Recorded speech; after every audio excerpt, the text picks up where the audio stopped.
네, 최순실의 국정농단 그리고 박근혜 전 대통령 탄핵 사태 등을 거치며 이름이 친숙해진 변호사들 꽤 많죠. 자, 보시면 한 번쯤은 TV나 신문 등에서 본 얼굴들일 겁니다. 그중 한 사람 바로 김평우 변호사를 빼놓을 수 없겠는데요. 헌재 탄핵 심판 당시 대통령 측 변호인단으로 활동하면서 막말로 이정미 전 재판관의 뒷목을 잡게 했던 인물이죠. 사전 약속 없이 박 전 대통령의 사저를 방문했다가 경찰에 의해 제지되고 결국 발걸음을 돌렸습니다. 이후 둘러싸인 취재진들에게는 당신들은 질문할 권리가 없고 나는 답변할 의무가 없다면서 불편한 심기를 드러냈는데요. 이 내용 직접 들어보시겠습니다. 나는 언론기관을 수사기관이나 재판하는 기관은 아니라고 생각하기 때문에 당신들은 수사하고 재판하는 사람들이라 나는 증인이 되고 싶지 않아요. 질문하지 마세요. 당신네들이 질문할 권리도 없고 내가 답변할 의무도 없어요. 그거는 서로가 각자 질문할 자기 권리는 있는 것 저희한테 같은데요. 질문할 권리가 왜 없습니까? 한명숙 씨가 진술 거부했죠? 저도 진술을 안 하겠다는데 왜 자꾸 이렇게 물으세요? 대한변호사협회는 헌재에서 주심 재판관을 향해 국회 측 수석 대리인이라고 하고 탄핵소추 사유를 섞어찌개 등으로 표현한 김 변호사에 대해 징계 절차에 들어갔는데요. 45회 대한변협 회장 출신이자 세계 한인 변호사회 회장도 역임했던 김 변호사에게 어떤 징계가 내려질까요? 전문가들과 함께 조금 더 이야기 나눠보겠습니다. 예, 지금 김평우 변호사의 발언을 들으셨습니다만 어떤 조사를 받게 됐는데요? 일단은 이제 대한변협에서 징계를 어떻게 진행하냐면 일단은 징계 조사를 해봅니다. 어떤 말을 했고 그 말이 변호사법이라든지 특히 이제 품위 유지 의무 위반이 될 겁니다. 그 부분을 확인을 하고요. 확인이 되면 이사의 의결을 거쳐가지고 다시 징계위원회에 가야 되는데 절차 시간은 상당히 걸릴 걸로 보이는데 저도 뭐 법조인 후배이기도 하고 변호사로 참 창피스럽습니다. 법정에서 저런 말을 하는 저는 변호사는 제가 재판 많이 갔지만 없습니다. 사실. 자, 그러면 지금 법정에서 김평우 변호사가 어떤 발언을 했는지 직접 화면 보시고 저희가 얘기 나눠보겠습니다. 조금 당뇨가 있습니다. 아, 네네. 제가 조금 어지럼증이 있어서 그러시다면 그 부분은 다음번에 하시는 것으로 12시에 끝내야 된다는 네. 예, 이 지금 김 변호사의 발언을 들으셨습니다만 제가 신임 대한변협 회장 요번에 새롭게 임명이 되셨죠, 그죠? 이분하고 인터뷰 김현 회장하고 제가 그저께인가 언제 인터뷰를 했어요, 저희 YTN 라디오에서. 근데 제가 물어봤습니다. 그랬더니 이분은 뭐라고 말씀하시냐면 이게 변호권 범위 내라고 판단할 수도 있다.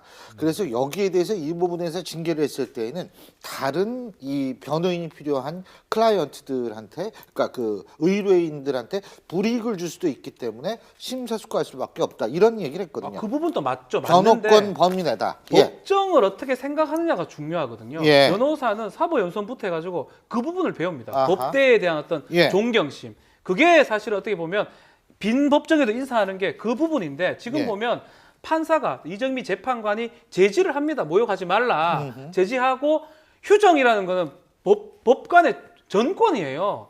하다가 하기 싫으면 안 해도 되는 게 법관이 하는 거고 재판장이 하는 건데 본인이 내가 지금 당뇨가 있으니까 좀 이따 하자. 이거 자체가 저는 말이 안 된다는 생각이 들고 글쎄요, 뭐 그거를 변론권의 범위라고 볼 수 있는 저는 의문이긴 한데 일단은 뭐 대한변협에서 그런 세세한 부분, 뭐 섞어찌개라든지 막말 부분 이런 것도 또 집회 나와서 하는 부분 저는 문제가 좀 된다고 생각이 들거든요. 그런 여러 가지들을 따지지 않을까 생각이 듭니다. 근데 김 박사님, 결과적으로 보면은 이런 식의 변론이 크게 도움이 되지 못했다는 거를 반증하는 거 아닙니까? 아니 뭐 헌재 재판관들이 뭐 저런 막말을 하거나 감정을 상하게 해가지고 법리를 벗어나서 감정적으로 헌재 판결을 하리라고는 누구도 생각하지 않고 그럴 일이 없죠. 근데 그럼에도 불구하고요, 사람이라면 불쾌할 겁니다.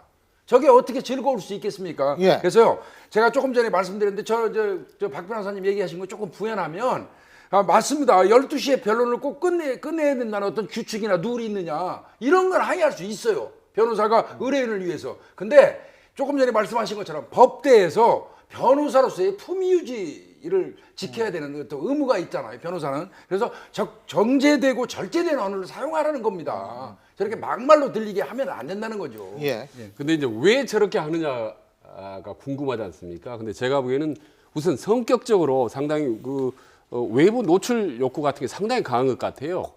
네. 그리고 보면은 이제 뭐 대중 연설도 정말 잘하더라고. 테이크 집회 가서 보면은 그리고 기자들한테도 거침없이 얘기를 하고 그리고 현재 재판정 안에서 얘기할 때도 말이죠. 재판관을 보는 게 아니라 이렇게 CCTV를 보고 얘기하는 경우가 상당히 많습니다. 그러고 보면 혹시 좀 저분이 정치하려고 하지 않나? 이번 대선 국면에서 전국 돌아다니면서 혹시 보수 진영을 대변해서 혹은 대통령을 대변해서 정치적인 행동을 하려고 하지 않는가? 대통령까지 찾아가는 거 보면 말이죠. 그런 생각이 듭니다. 정작 저렇게 이제 박근혜 전 대통령에서 열심히 변론하고 장외 집회도 나가서 뭐 정말 피를 토하듯이 연설도 하고 했는데 오늘 사실 아침에 이제 박 전 대통령 만나러 못 들어갔죠. 사저로 갔어요. 근데 바로 안에서는 약속이 없기 때문에 들어오지 못합니다 해서 이제 거절을 당했다고 합니다. 근데 문제는 오늘 손범규 변호사는 들어갔어요. 아, 그래요? 들어가서 거기서 대통령 면담을 하고 왔거든요. 그러니까 본인은 지금 가서 바로 저렇게 이제 거절당하, 그래서 경찰한테 좀 이야기해주라. 내가 왔다고 만나고 싶다고. 사실은 제가 볼 때 인간적 도리로 저렇게 본인을 위해서 고생을 했으면 저렇게 찾아왔으면 좀 차라도 한잔 하면서 그동안 추운데 고생했다고 이야기하고 변론하면서 사실 이제 본인 자체도 보면 미국에 있다 와서 책도 쓰고 대통령에서 얼마나 했습니까? 이제 그 정도였던 걸 해야 되는데 그러니까 아마 기자들이 저렇게 물으니까 좀 굉장히 화가 나서 근데 왜 두 이렇게 사람 자꾸 질문하는지 이렇게 이야기를 하신 것 같아요. 근데 두 사람 스타일 딱 얘기해 주는데 김평우 씨 같은 경우는 예고 없이 어디 툭툭 가는 스타일이고 박근혜 대통령 같은 경우는 아무리 가까워도 미리 사전에 연락 안 하면 안 만나주는 그런 스타일인 거예요. 한편으로는 저는 이제 이 대통령이 봤을 때는 의뢰인이잖아요. 본인이 의뢰인이고 이 재판에 헌법 재판에 실패했던 요인 중에 김평우 변호사의 요인이 있다고 본 것 같아요. 아마 김평우 변호사가 사저에 찾아간 이유 중에 하나가 지금 검찰 수사 받아야 되거든요. 변호인 지금 선임해야 되는데 그것 때문에 갔을 가능성이 아주 높거든요. 그래서 그거를 막기 위해서 이 사람이 맡기면 또 조금 분란이 될 거로 판단되고 이러니까 아마 김평우 변호사 만나면 안 한 게 아닌가. 또 손봉규 변호사나 뭐 몇몇이 선임이 됐습니다. 그 사람들은 뭐 최명성 변호사인가요? 그런 사람들은 앞으로 이제 검찰 조사에 좀 대비하기 위해서 이제 지금 남은 거는 헌재는 끝났으니까 검찰 조사를 해야 되고 검찰 조사에는 김평우 변호사는 별 어떤 가치가 아니면 쓸모가 없다 이렇게 판단한 게 아닌가 저는 좀 그렇게도 보입니다. 아니 박 전 대통령 입장에서 김평우 변호사가 결코 도움이 되지는 않았다고 봐요 저는. 그래서 요번에 이제 세 분 그 대통령 변호인단에서 6사람을 했어요. 정장현, 최명성, 위재민, 서성건, 손봉규, 황성옥. 그래서 이제 손봉규 변호사하고 황성옥 변호사가 대변인 활동도 지금 할 모양입니다. 적극적으로 이제 언론 플레이도 하면서. 근데 지금 김평우 변호사를 뺐거든요. 원래 지금 헌재 그 탄핵 과정을 지켜보면 가장 어떻게 보면 선두했었던 게 김평우 변호사거든요. 상식적으로 본다면 이분이 제일 먼저 이름이 올랐어야 돼요. 근데 빠졌거든요. 이런 부분도 조금 전에 우리 이 국장님 말씀하신 것처럼 박근혜 전 대통령한테는 불편한 존재였을 수도 있어요. 자, 어쨌든 그건 좀 더 들여다보고요.